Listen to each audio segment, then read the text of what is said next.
직업상담사를 준비하시는 여러분 안녕하십니까? 유상현입니다. 직업상담사 핵심 요약 강의 시작하겠습니다. 이번 강의는 직업상담의 개념 중에서 직업상담의 문제 유형 2절 내용들 살펴보겠습니다.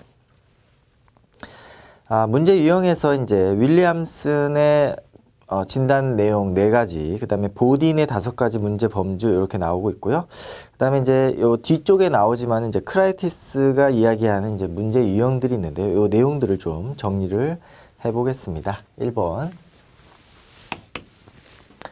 네, 직업상담의 이제 문제 유형, 우리가 상담을 진행할 때 내담자가 어느 문제에 속해 있는지 이것들 좀 범주를 나눠볼 필요가 있는데요. 이제 윌리엄슨이 이야기하는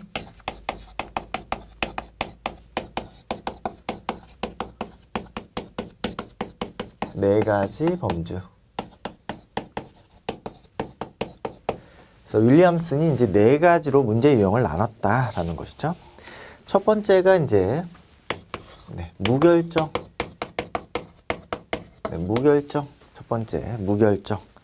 두 번째가 불확실한 선택 또는 미결정, 확신 없는 결정. 미결정. 세 번째가 현명하지 못한 선택. 현명하지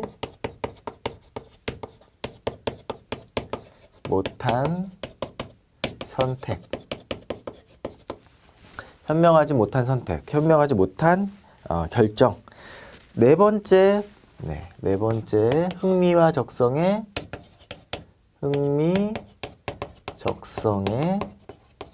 불일치.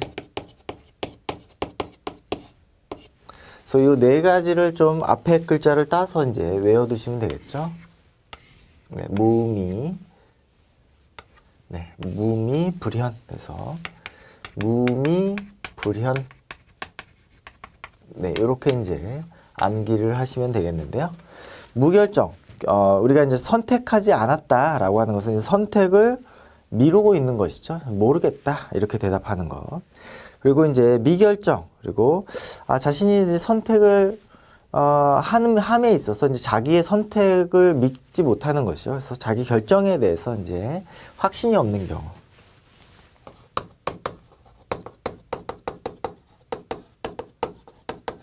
확신 없는 경우. 그리고 이제 현명하지 못한 선택이라고 하는 것은 이제 적성과 동떨어진, 적성과 이제 동떨어진, 그래서 충분한 적성을 갖고 있지 않은데 그 직업을 선택하는 경우가 이제 현명하지 못한 선택이다. 그리고 흥미와 적성이 이제 불일치하는 경우, 이것이 이제 네 번째 이제 불일치에 해당한다. 그래서 무미불현 이렇게 4가지를 이제 기억을 해두시면 되겠습니다. 두 번째 이제 보딘은 어떻게 이제 이 5가지를 분류했을까? 그래서 문제 유형 5가지. 그래서 윌리엄슨이 4가지 범주로 나눴던 것과 보딘이 5가지로 나눈 것들을 좀 살펴볼 필요가 있겠죠. 첫 번째가 의존성. 의존성. 첫 번째가 의존성. 그래서 자신이 어떤 선택하는 것에 대해서 이제 어렵다고 믿는 것이죠. 그래서 의존성. 두 번째가 이제 정보가 부족해서 정보의 부족. 정보의 부족. 그래서 이러한 그 환경적인 영향 때문에 다양한 직업 세계를 경험하지 못했고 그렇기 때문에 이제 선택에 어려움을 겪는 그런 유형이 되겠죠. 세 번째는 자아의 갈등. 자아의 갈등. 자아의 갈등. 그래서 이러한 그 선택의 순간에, 선택의 기로에 섰을 때 개인이 갖고 있는 그러한 갈등의 유형이 되겠다. 그리고 네 번째, 진로 선택에 따른 어떤 불안. 선택에 대한 불안. 선택에 대한 불안. 자기가 하고 싶어 하는 일, 그리고 다른 사람이 원하는 일, 이런 어떤 그 선택에 있어서의 불안. 다섯 번째는 문제 없음.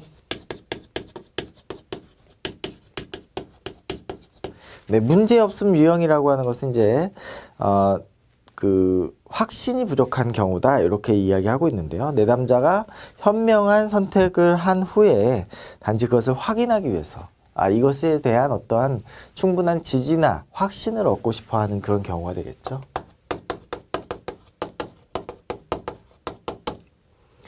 어떤 근거 또는 확신을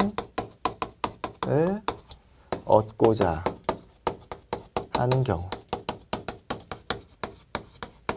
그래서 본인이 생각했을 때, 본인이 이제 직업 상담을 할 때 내담자가 이러한 유형으로 온다라고 하는 것이죠. 그래서 의존성, 자신이 책임지기 어려움,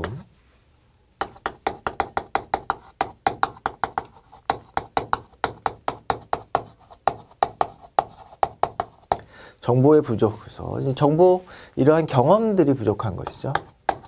직업 세계에 대한 경험이나 이해가 부족한 자아 갈등, 이제 선택의 어려움, 그렇죠? 선택을 함에 있어서 개인이 갖는 어떤 자아 갈등들이 있다.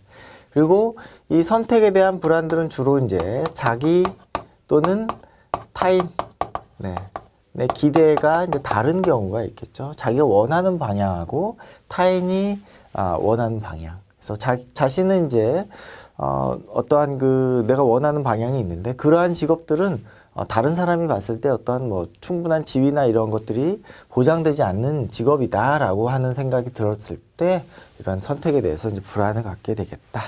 그래서 5가지 이제 문제 유형들 내용들 좀 확인해 보시면 되겠고요. 네, 암기법도 이제 나와 있죠. 그래서 정보의 확신 부족으로 갈등 불안이 생긴다. 그래서 정보. 그래서 저는 이제 이게 정보의 확신 부족으로 갈등과 불안이 생긴다. 갈등과 불안. 정보의 확신 불안. 여기 이제 확신이 부족하다. 그래서 정보의 확신 부족으로 그죠? 갈등과 불안이 생긴다. 이런 식으로 이제 기억을 하시면 되겠습니다. 그래서 5가지 보딘이 이야기하는 문제 유형들도 좀 정리를 해보았고요. 여기에 이제 추가적으로 크라이티스가 이야기하는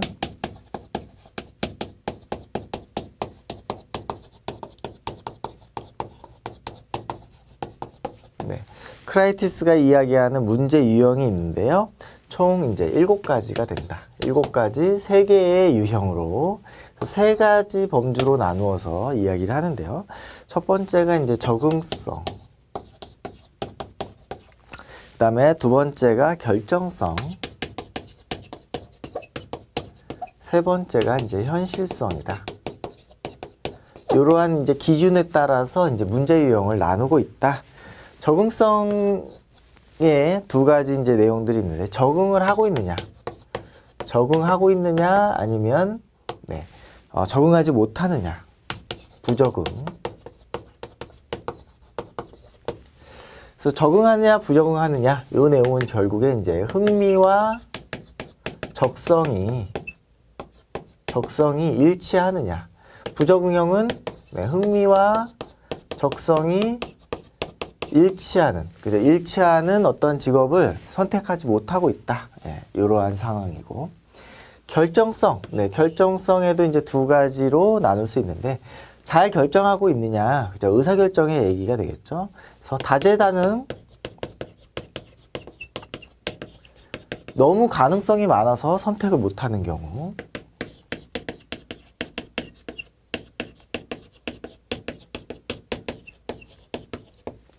그리고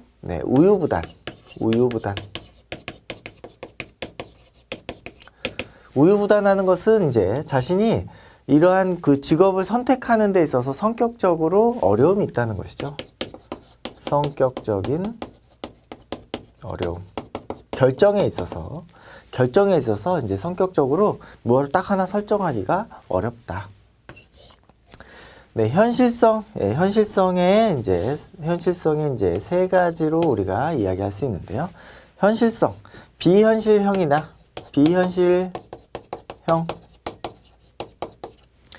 비현실형이라고 하는 것은 이제 흥미는 있지만 적성이 없는 경우다. 흥미는 있지만 적성이 없는 경우.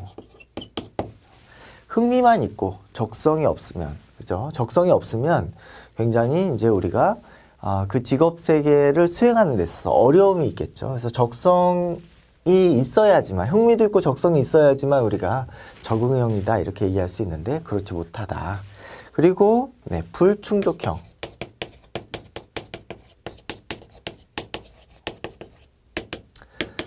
흥미도 있고 그 다음에 적성도 있는데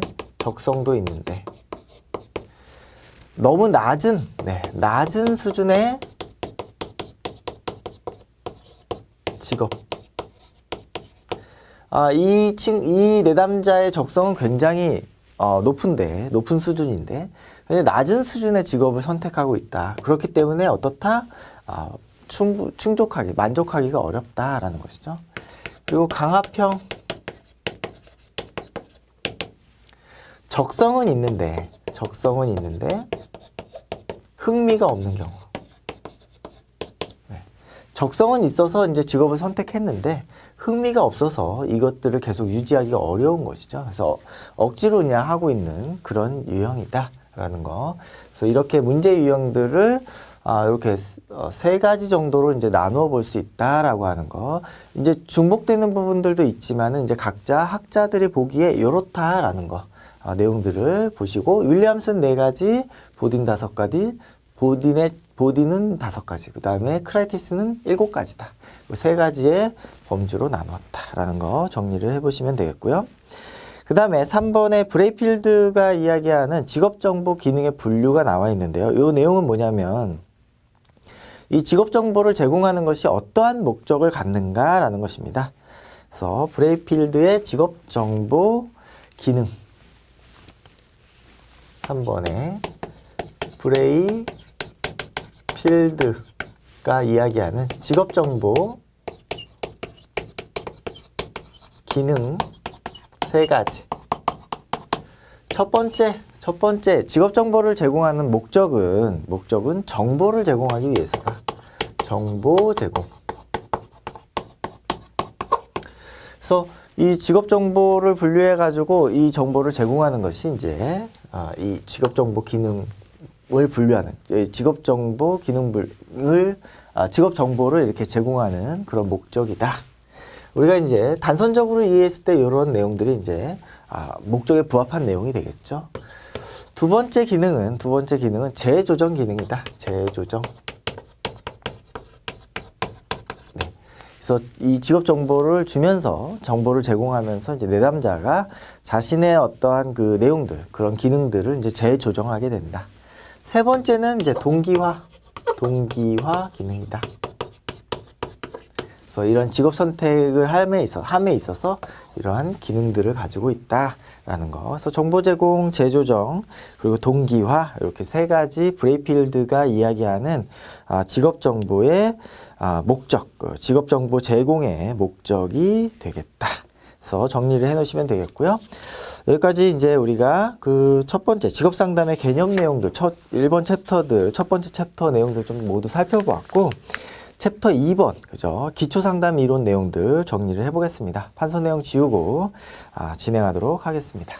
챕터 2, 기초 상담 이론입니다. 제1절 상담 이론 강론에 해당하는 내용이 되겠고요. 처음에 이제 나오는 내용들은 이제 주로 이제 정신분석 상담 내용들이 이제 정리가 되어 있습니다. 1번 내용이 이제 역전이가 되겠고, 2번이 이제 전이와 관련된 내용이 되겠고, 3번이 이제 저항이 관련된 내용인데요. 이 내용들 이제 전체적으로 의미들을 좀 정의하면서 여러분들이 내용들을 정리하시면 되겠습니다. 역전이와 관련된 내용, 의미와 해결책.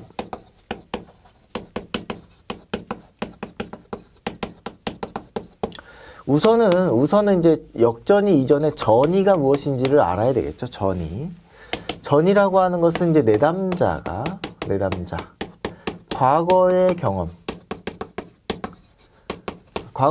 해결되지 않은 경험이 되겠죠. 주로 이제 어떤 그 무의식적인 소망 또는 갈등. 네. 이 과거의 경험은 주로 이제 무의식적인 소망이나 갈등이 되겠다. 이런 것들은 이제 누구한테 전이를 시키느냐. 상담자, 분석가 또는 치료자, 상담자에게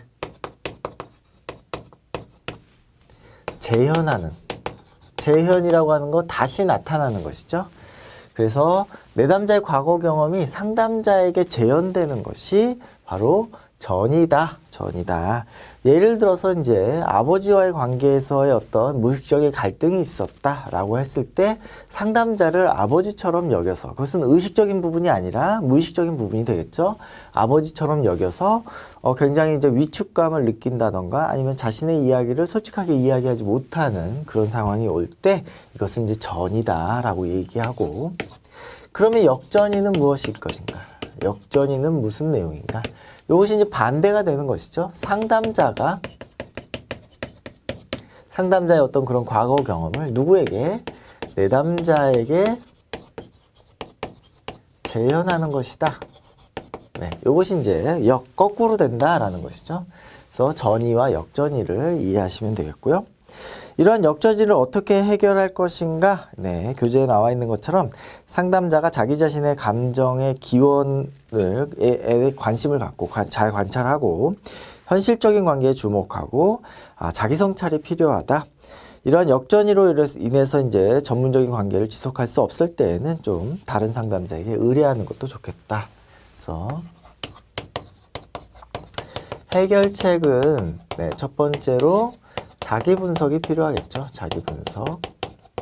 자기를 이해하는 것. 상담자가 이 내담자에게 역전이라고 하는 것을 일으켰을 때 그것을 알아차리는 게 일단 중요하겠고, 자기 분석을 통해서 이제 그것들을 성찰을 하는 자기 성찰이 필요하다. 이럴 때는 이제 스스로 하는 것보다는 오히려 이제 슈퍼비전 또는 교육 또는 어떤 자문, 이런 것들이 이제 도움이 될 수 있겠죠. 이런 것으로 이제 해결이 되기 어렵다라고 했을 때는 이제 다른 상담자에 의뢰하는 것이 좋겠다. 이런 내용들을 이제 충분히 내담자에게 잘 설명하고 이런 내용들로 이제 해결을 하는 것이 좋겠습니다. 그 다음에 이제 전이에 대해서 이 전이가 나타나는 원인 그리고 치료 방법들은 무엇인가?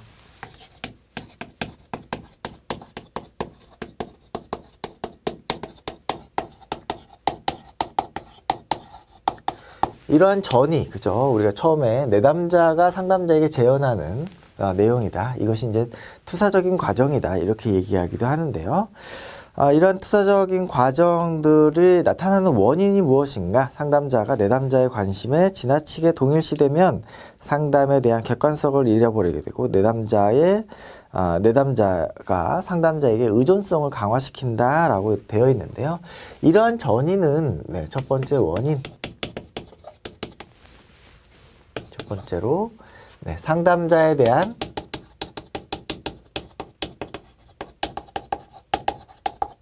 의존성, 이런 것들을 이제 우리가 원인으로 볼 수 있겠고, 이러한 그 정신분석적인 치료 과정의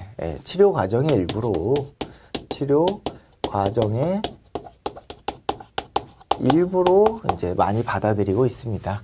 그래서 이러한 전이들이 나타나야지만 이제 정신분석에서는 이 전이들을 해소하면서 이것들을 극복하면서 통찰을 얻게 되겠고, 무의식적인 어떤 그 소망들을 해결할 수 있다. 그래서 무의식적인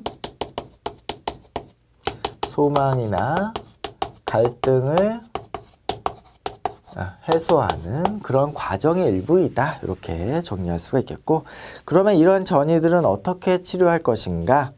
이런 전이를 이해하고 무의식적인 자료 또는 이제 방어 기제를 반복해서 우리가 이제 명료화하고 직면하고 해석하는 그런 단계, 그리고 이제 훈습, 이런 것들이 이제 필요하다라고 되어 있죠. 그래서 해결책은 이제 이러한 치료 과정의 일부이기 때문에 이러한 무의식적 자료를 명료화하고 그리고 직면하고 세 번째로 이제 해석을 하게 되겠죠. 해석. 그래서 전이의 분석을 통해서 이제 이러한 무의식적인 내용들을 우리가 의식화시키는 것이죠. 해석을 통해서 의식화. 요것은 이제 바로 통찰이다. 이런 통찰 과정들을 반복하는 것. 이것이 바로 훈습이 되겠죠. 통찰 과정의 반복. 이러한 훈습들을 통해서 이제 그 내담자는 새로운 대안, 새로운 대안을 선택하게 된다. 이런 새로운 대안을 선택하게 되면 이 내담자의 문제들이 이제 해결이 될 수가 있겠다라는 거. 그래서 전이의 원인과 치료 방법 내용도 정리를 해보았습니다. 3번에 저항. 그러면 이러한 저항들은 왜 나타나는가? 그렇죠? 저항이란 무엇인가? 저항의 의미 그리고 유형. 우리가 이제 이러한 그 정신분석 상담을 함에 있어서 자유현상이라든지 이제 다양한 그 치료 기법들을 활용하는데 실제로 그 자신의 무의식적인 내용들, 자료들이 다 이렇게 표현되기가 어렵다는 것이죠. 그래서 치료 과정에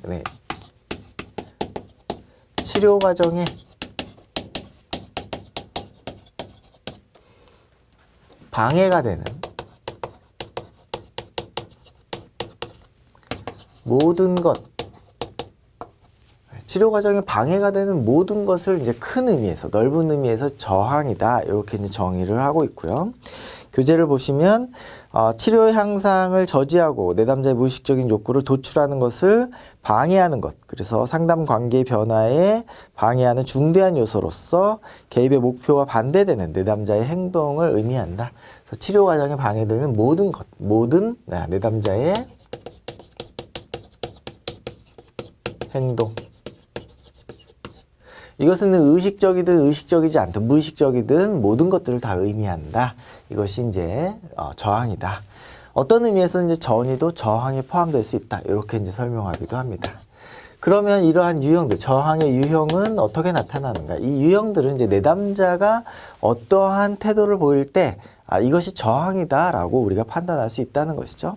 첫 번째 이제 교재 보시면 내담자가 말하지 않거나 말하고 싶지 않다 이렇게 얘기하는 경우, 침묵하는 경우가 있겠죠. 두 번째,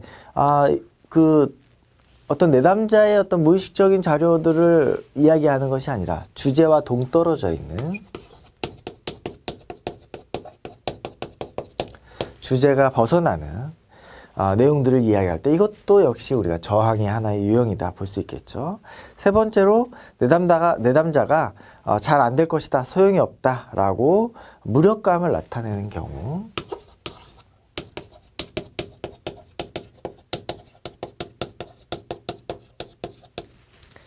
네 번째로 자신의 문제에 대해서 직면하지 않고 변화에 대해서 노력하지 않는 경우,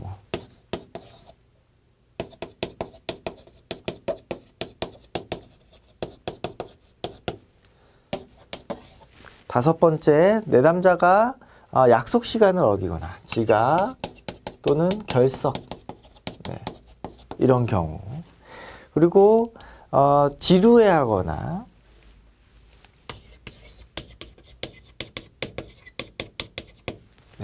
때로는 이제 만약에 이제 유료 상담인 경우에는 이제 돈을 내지 않거나 이러한 유형들이 있을 수 있겠죠. 다양한 유형들이고 요것들은 이제 정형화된 유형들이지만 이거 이외에도 드러나지 않는 다양한 방식의 저항이 있을 수 있다라는 거. 변화를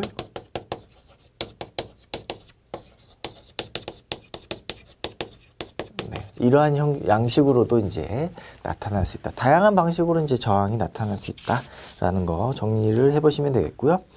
4번에 그러면 이런 정신분석 상담의 이제 기술들, 기법들, 주요 기법들은 무엇인가? 그래서 5가지가 좀 소개가 되고 있는데요. 정리를 해보겠습니다.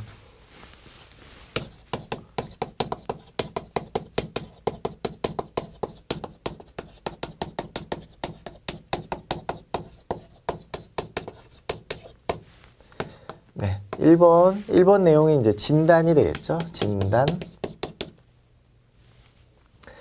진단에서는 이제 생애사, 그 살해사라고 또 하고, 살해사, 작성과 같은 것. 그래서 이제 자신이 살아온 그 이야기들을 뭐 연령대별로 아니면 중요한 이슈가 있었던 그 연도대별로 이제 작성하는 케이스 스토리가 되겠죠. 그 다음에 자유현상, 네, 자유현상. 자유현상은 이제 자유롭게 어떤 의식의 통제를 최대한으로 낮추면서 그것들을 자유롭게 이야기하는 그런 자유현상이 있겠다. 세 번째로 이제 해석. 네, 해석은 이제 우리가 무의식적인 자료들을 새로운 설명 체계로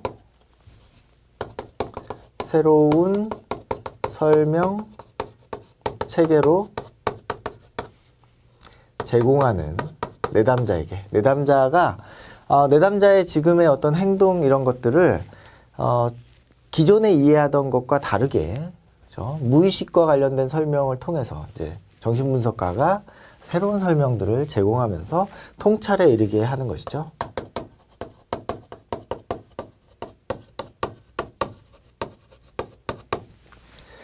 이렇게 하기 위해서는 우리가 이제 네, 명료화라든지 애매모호한 것들을 이제 분명히 하고, 그다음에 직면, 그렇죠? 불일치들을 이제 지적하면서 해석에 이르게 된다. 네 번째로 이제 전이, 그다음에 통찰, 전이의 분석, 그죠? 전이 또는 이제 저항의 분석, 전이와 저항의 분석. 이런 전이나 저항의 분석들은, 그죠? 우리가 나타나는 내담자의 그 양상들, 태도들을 우리가 해석해주면서, 명료하고 직면해주면서, 어떻게? 통찰에 이르도록. 네, 통찰에 이르도록 한다. 5번째, 적응력의 수준을 높이는 것, 적응력을 획득하는 것. 이런 적응력을 획득한다라고 하는 것은 우리가 이제 자아의 어떤 그 정신의 구조가 있었죠. 그래서 자아와 원초와 그리고 초자아가 있을 때 그 셋 간의 안정감을 갖게 되는 것이고,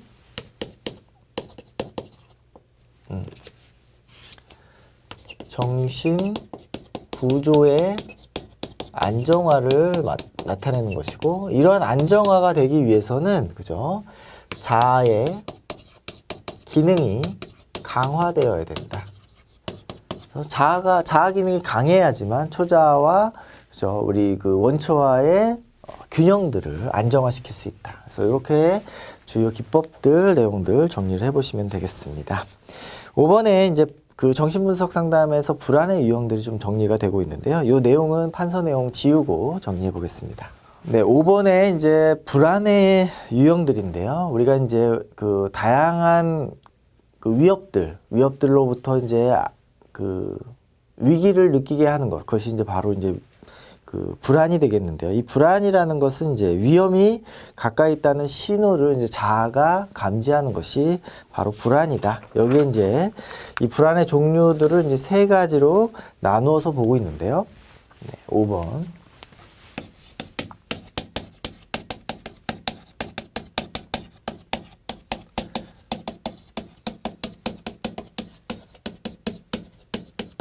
네, 불안의 종류가 이제 3가지가 있다. 그래서 3가지로 나누어서 이제 볼 수 있겠죠. 현실적인 불안. 현실적인 불안. 실제 어떤 위협이 있다라는 것이죠. 그래서 이러한 불안들을 느껴야지만 우리가 이제 그 불안에 대처할 수 있겠죠. 이것은 정상적인 것이다. 그리고 2번째로 신경증적인 불안이 있다. 신경증적 불안. 그리고 도덕적인 불안이 있다. 도덕적 불안. 이렇게 이제 불안의 세 가지 종류가 있는데 요것은 이제 정상적이다. 정상적으로 위험을 느끼는 그런 경우. 신경증적인 불안이라고 하는 것은 우리가 이제 정신의 구조를 봤을 때 여기에 이제 자아가 있고, 네, 여기에 이제 원초와 여기에 초자아가 있다.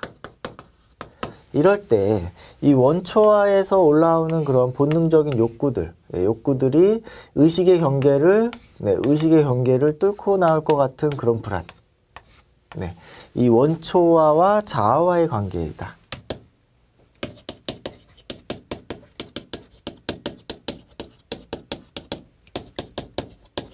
갈등 때문에 일어나는 그러한 불안이 이제 신경증적인 불안이다.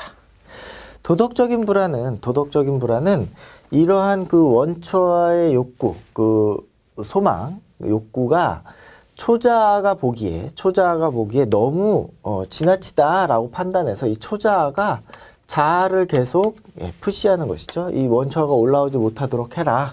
그래서 이러한 초자아와 원초와의 갈등에서 비롯한다. 그래서 어떤 자아의 위축감이 나타나는, 이것은 무엇으로? 죄책감으로 많이 표현이 되게 되겠다.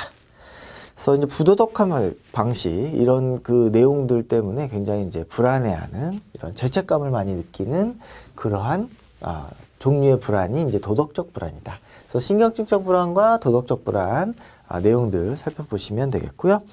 신경증적인 불안은 이제 원초아와 자아, 그 다음에 도덕적 불안은 초자아가 개입이 되는 것이다. 이렇게 정리를 해 놓으시면 되겠습니다. 이러한 불안들을 이제 감소시키기 위해서 이제 방어 기제들을 활용하게 되는데요. 6번에 이제 방어 기제 내용들이 좀 나오고 있습니다. 방어 기제 종류. 네, 방어 기제가 이제 굉장히 많이, 지금 여기에는 10가지가 소개가 되고 있지만 이 이후에도 굉장히 많이 나와 있습니다만 여러분께서 이 방어 기제를 한 5가지 정도는 이 교재를 보지 않고 적을 수 있도록 정리를 해 놓으시면 되겠습니다. 1번이 이제 억압인데요. 억압은 이 자아가 고통스럽게 느끼지 않도록 그것들을 무의식 속으로 추방시키는 것. 그죠?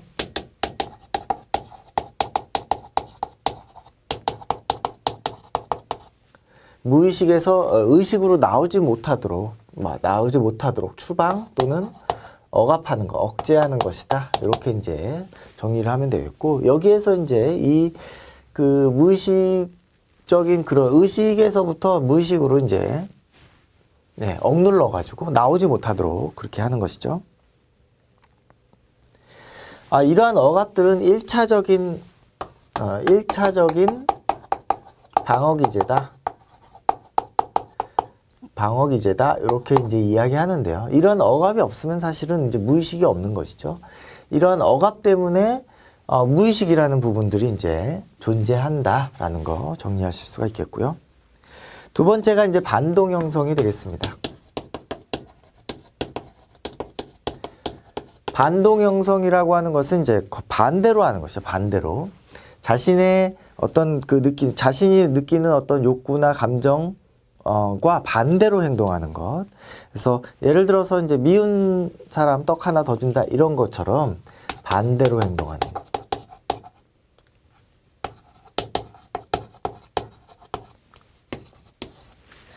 세 번째가 이제 퇴행인데요.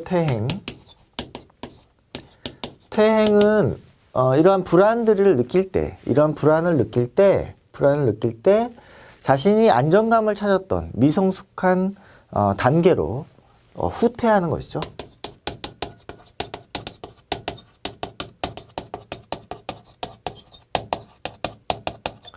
이러한 지금 현재의 불안들을 극복하지 못하고 과거에 미성숙했던 안정감을 찾았었던, 행복감이 있었던 그런 미성숙한 단계로 후퇴하는 그런 내용이 되겠습니다. 네 번째 이제 합리화는 그럴듯한 이제 변명을 대는 것이죠. 그럴듯한 이유.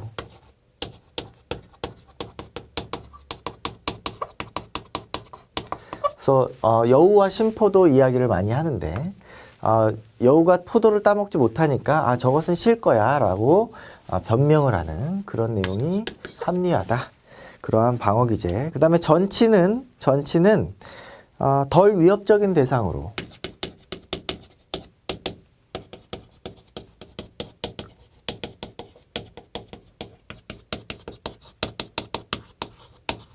바꾸는 것. 그래서 사장님한테 혼나면 이제 부하 직원한테 화를 내는 그러한 형태의 방어 기제다.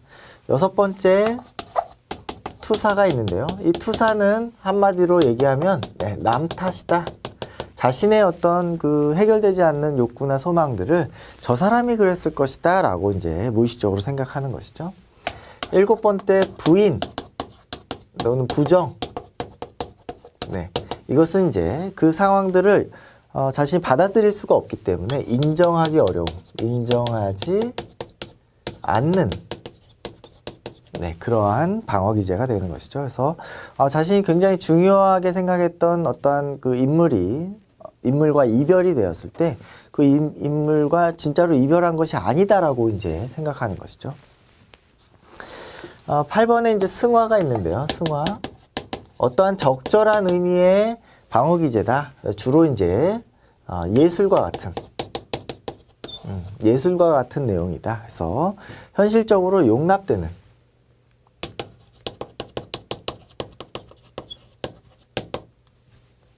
용납 가능한